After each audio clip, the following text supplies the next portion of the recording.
প্রিয় ছাত্রছাত্রীরা, আজকে আমি তোমাদেরকে এই ভিডিওর মাধ্যমে ক্লাস 9-এর ইতিহাসের যে প্রশ্নগুলো দেওয়া হয়েছে রায়বাড়ির প্রশ্নবিচিতা 2024 সালে, সেখানে প্রথম পর্যায়ক্রমিক মূল্যায়ন অর্থাৎ ফার্স্ট সামেটিভের যে প্রশ্নগুলো দেওয়া হয়েছে স্কুল নম্বর 4-এ পেজ নম্বর 390, সেখানে যে সমস্ত প্রশ্ন আছে এমসিকিউ এসিকিউ থেকে শুরু করে আমরা প্রশ্নধর্মী প্রশ্ন অবধি আলোচনা করবো এই ভিডিওর মাধ্যমে। অর্থাৎ এই যে 4 নম্বর স্কুলের সমস্ত প্রশ্ন উত্তর আমরা আজকে এই ভিডিওর মধ্যে আলোচনা করবো, এবং এর আগে যে স্কুলগুলো ছিল সেগুলোর প্রশ্ন উত্তর আমরা অলরেডি চ্যানেল আপলোড করে দিয়েছি। তোমরা চাইলে সেখান থেকে সেই প্রশ্ন উত্তরগুলো তোমরা দেখে নিতে পারবে, এর আগের স্কুলের প্রশ্ন উত্তরগুলো।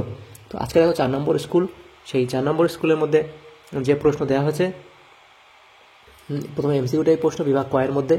আচ্ছা, বিভাগ কয়ের মধ্যে আমাদের এমসিকিউটাই প্রশ্ন দেওয়া হয়েছে।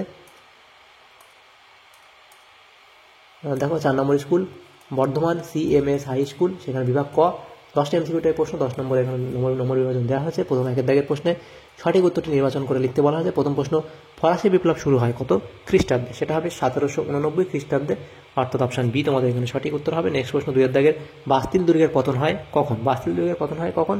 1789 খ্রিস্টাব্দে 14ই জুলাই, অর্থাৎ অপশান বি এখানে তোমাদের সঠিক উত্তর হবে। এরপরের যে প্রশ্ন সেখানে দেখো বলা আছে 3 এর দাগের প্রশ্ন, এটা পরের পেজে আছে 391 নম্বর page.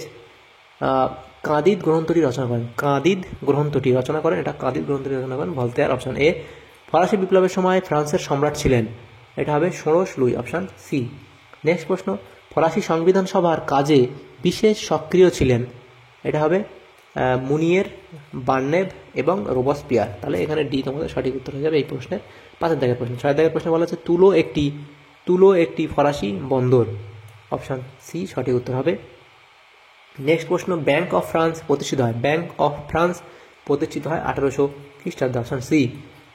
Confederation of the Rhine গঠন করেন নেপোলিয়ন, অর্থাৎ অপশান সি হবে তোমাদের সঠিক উত্তর। প্রেসবার্গের সন্ধি স্বাক্ষরিত হয়, প্রেসবার্গের সন্ধি স্বাক্ষরিত হয় ফ্রান্স ও অস্ট্রিয়ার মধ্যে, অপশান বি হবে সঠিক উত্তর। নেক্সট প্রশ্ন, 10 এর দাগের প্রশ্ন কি বলা আছে? নেপোলিয়ন মারা যান সেন্ট হেলেনা দ্বীপে, অপশান সি তোমাদের সঠিক উত্তর হবে সেন্ট হেলেনা দ্বীপে। নেপোলিয়ন মারা যান সেন্ট হেলেনা দ্বীপে, অর্থাৎ অপশান সি তোমাদের সঠিক উত্তর হবে 10 এর দাগের এমসিকিউ প্রশ্নের। আচ্ছা, এমসিকিউ প্রশ্ন হয়ে গেল। তারপর দেখো এখানে বিভাগ খ, সেই বিভাগ খ এর মধ্যে কি বলা হয়েছে দেখো 2 এর দাগের প্রশ্ন, নিচের প্রশ্নগুলি নির্দেশ অনুযায়ী উত্তর দাও। উপবিভাগ এ এর মধ্যে কি বলা আছে? এক কথায় উত্তর দাও। প্রথম প্রশ্ন, তুর্গ কে ছিলেন? তুর্গ কে ছিলেন? এটা ফরাসি সম্রাট ষোড়শ লুইয়ের অর্থমন্ত্রী, ফরাসি সম্রাট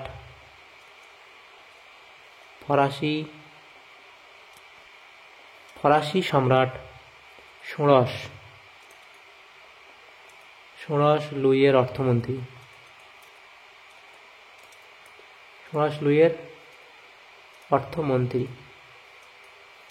নেক্সট প্রশ্ন কি ছিল? 2 এর দাগের প্রশ্ন, সেখানে বলা আছে কত খ্রিস্টাব্দে লুনিভিলের শান্তি চুক্তি স্বাক্ষরিত হয়? এটা হবে 1801 খ্রিস্টাব্দে। নেক্সট প্রশ্ন ছিল উপবিভাগ বি, সত্য মিথ্যা নির্বাচন করো। প্রথম প্রশ্ন, ফরাসি বিপ্লবের 3টি আদর্শ হলো সাম্য, শত্রুতা ও স্বাধীনতা। এটা ঠিক না ভুল তোমাদের বলতে বলা হয়েছে, তো এটা হবে ভুল। তারপরেরটা ছিল কি? কোড নেপোলিয়ন প্রবর্তন করেন তৃতীয় নেপোলিয়ন, এটাও ভুল। তারপর দেখো উপবিভাগ সি, নিম্নলিখিত বিবৃতিগুলি সঠিক ব্যাখ্যা নির্বাচন করো। প্রথম বলা আছে বিবৃতি 175 বছর পরে ফরাসি সম্রাট ষোড়শ লুই স্টেটস জেনারেলের অধিবেশন আহ্বান করেন, কারণ ব্যাখ্যা 1 অর্থ সংকট থেকে মুক্তি পাওয়ার জন্য, ব্যাখ্যা 2 সাম্রাজ্যের স্বার্থবিরোধী কাজ করার জন্য, ব্যাখ্যা 3 দুর্ভিক্ষের মোকাবিলা করার জন্য। এটা হবে অর্থ সংকট, অর্থাৎ অপশান 1 সঠিক উত্তর হবে অর্থ সংকট থেকে মুক্তি পাওয়ার জন্য। তারপরের বিবৃতি বলা আছে 2 এর দাগের প্রশ্ন, সেখানে বলা ছিল কি? বিবৃতি 2-এ পোপ সপ্তম পায়েসের সঙ্গে নেপোলিয়ন ধর্মমীমাংসা চুক্তি বা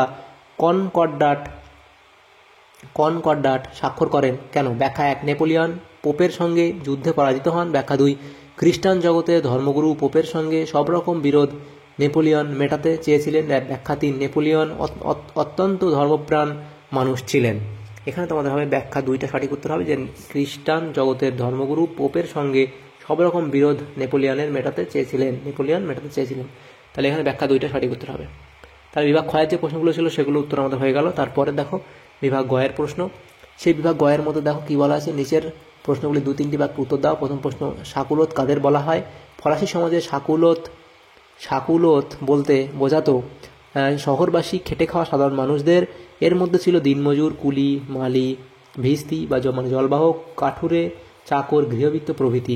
ফরাসি বিপ্লবে সাকুলোরদের গুরুত্বপূর্ণ ভূমিকা ছিল। ফরাসি বিপ্লবে লেতর দ্য ক্যাশে কি? লেতর দ্য ক্যাশে হলো ফ্রান্সে প্রচলিত এক প্রকার রাজকীয় গ্রেপ্তারি পরোয়ানা।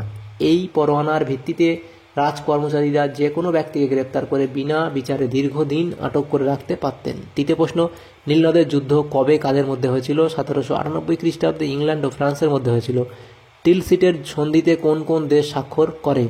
1807 খ্রিস্টাব্দে ফরাসি সম্রাট নেপোলিয়ন ও রাশিয়ার জার প্রথম আলেকজান্ডারের মধ্যে টিলসিটের চুক্তি স্বাক্ষরিত হয়েছিল।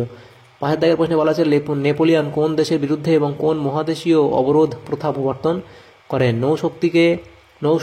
নৌশক্তিতে বলিয়ান ইংল্যান্ডকে সামরিক শক্তি দিয়ে পরাজিত করতে না পেরে সে দেশের ব্যবসা বাণিজ্য ধ্বংস করে তাকে অর্থনৈতিক দিক থেকে দুর্বল করার জন্য নেপোলিয়ন যে ব্যবস্থা গ্রহণ করেন তা মহাদেশীয় অবরোধ নামে পরিচিত। সমগ্র মহাদেশ বা কন্টিনেন্টকে নেপোলিয়ন এই সামুদ্রিক অবরোধের আওতায় এনেছিলেন বলে তার নাম হয় মহাদেশীয় অবরোধ বা কন্টিনেন্টাল সিস্টেম। এরপরে দেখো বিভাগ ঘ, সেখানে 4 দাগের প্রশ্নে নিচের প্রশ্নগুলি 7-8টি বাক্য উত্তর দাও। যে কোনো 2টি প্রশ্ন উত্তর করতে বলা যায়। প্রথম প্রশ্ন, টেনিস কোর্টের শপথ সম্পর্কে টিকা লেখো। তো এত অবধি লিখবে, টেনিস কোর্টের শপথ নামে পরিচিত, সেখানে তার পটভূমি, শপথ এবং ফলাফল লিখলে হয়ে যাবে। পরের প্রশ্ন ছিল কি, ফরাসি বিপ্লবে নারীদের ভূমিকা সংক্ষেপে লেখো। নারীদের ভূমিকা বলে 1, 2, 3 এই পয়েন্টগুলো লিখবে। এরপরে 4 নম্বর, 5 নম্বর, 6 নম্বরে তোর লিখবে। শেষে একটা মন্তব্য লিখবে। ফরাসি বিপ্লবকালে বিপ্লবী নেতারা নারীদের রাজনৈতিক অধিকার ও যোগ্যতার প্রশ্নে দূরদর্শিতার পরিচয় দিতে না পারলেও এ সময় নারী মুক্তির যে আন্দোলন শুরু হয়েছিল তা পরবর্তীকালে নারী সমাজের অধিকার প্রতিষ্ঠায় সহায়ক হয়। পরের যে প্রশ্ন ছিল, নেপোলিয়ন কীভাবে ইটালির পুনর্গঠন করেছিলেন? সেখানে পুনর্গঠনের লক্ষ্য বলে পয়েন্ট করবে, সেখানে লিখবে। এবং নবগঠিত রাজ্যের ভিত্তি, ইটালি কীভাবে তিনি এখানে ইটালির পয়েন্ট করে লিখবে। এই যে নেপোলিয়নের সাম্রাজ্য পুনর্গঠনের সর্বাধিক ও সুদূরপ্রসারী পরিবর্তন ঘটেছিল ইটালি ও জার্মানি রাজ্যগুলিতে। নেপোলিয়ন ইটালির পুনর্গঠন করেন। 1 নম্বর এটা লিখবে, দ্বিতীয়টা লিখবে, তৃতীয় 4 নম্বর এটা লিখবে। এত অবধি লিখলে তোমাদের প্রশ্ন উত্তর হয়ে যাবে। তারপরে বিভাগ উয়া, সেখানে কি বলা আছে, নিচের প্রশ্নগুলি 15-16টি বাক্য উত্তর দাও। যে কোনো একটি প্রশ্নের উত্তর করতে বলা আছে। প্রথম প্রশ্ন, ফরাসি বিপ্লবে দার্শনিকদের অবদান আলোচনা করো। সেখানে ভূমিকা এবং দার্শনিকদের ভূমিকা বলে পয়েন্ট করবে। মন্তেস্কু, তারপরে ভলতেয়ার, রুশো, দিদেরো ও এলেমবার্ট, এগুলো পয়েন্ট করবে, আলাদা আলাদা করে লিখবে। 5 নম্বর লিখবে কি, ফিজিওক্রাস্ট। তারপর দার্শনিকদের ভূমিকা মূল্যায়ন করে শেষে একটু লিখবে এবং পক্ষে যুক্তি, বিপক্ষে যুক্তি এবং মন্তব্য শেষে লিখে দেবে, হয়ে যাবে। পরের প্রশ্ন, নেপোলিয়নের সংস্কারগুলি সংক্ষেপে বর্ণনা করো। সেখানে ভূমিকা একটা দেবে। তারপর নেপোলিয়নের সংস্কারের উদ্দেশ্য বলে পয়েন্ট করবে এখানে, সেখানে লিখবে নেপোলিয়নের অভ্যন্তরীণ সংস্কারের উদ্দেশ্য ছিল 1 নম্বর ফ্রান্সে জনকল্যাণকর কেন্দ্রীভূত শাসন ব্যবস্থা গড়ে তোলা, দ্বিতীয় ফ্রান্সের অর্থনীতি, আইন, বিচার, শিক্ষা প্রভৃতি ব্যবস্থার উন্নয়ন ইত্যাদি। নেপোলিয়নের সংস্কার বলে পয়েন্ট করে লিখবে শাসনতান্ত্রিক সংস্কার, লিখে এখানে উদ্দেশ্য 1, এই 2, 3টে উদ্দেশ্য এখানে লিখবে। তারপর অর্থনৈতিক সংস্কার, কোড নেপোলিয়ন আইন ও বিচার সংস্কার, শিক্ষা সংস্কার, ধর্মীয় সংস্কার, অন্যান্য সংস্কারের মধ্যে এগুলো লিখে দেবে তোমরা। তাহলে দেখো আমাদের এটা ইতিহাসের 4 নম্বর স্কুল ছিল আমাদের ক্লাস 9-এর। এখানে ইতিহাসের যে 4 নম্বর স্কুল ছিল সেখানে যে প্রশ্নগুলো ছিল সমস্ত প্রশ্নের উত্তর আমরা আলোচনা করলাম। তো যদি ভিডিওটা তোমাদের সামনে উপকার এসে থাকে তো অবশ্যই এটা লাইক করবে এবং চ্যানেল নতুন তাহলে অবশ্যই চ্যানেলকে সাবস্ক্রাইব করে রাখবে পরবর্তী স্কুলের প্রশ্ন উত্তরগুলো পাওয়ার জন্য। Thanks for watching.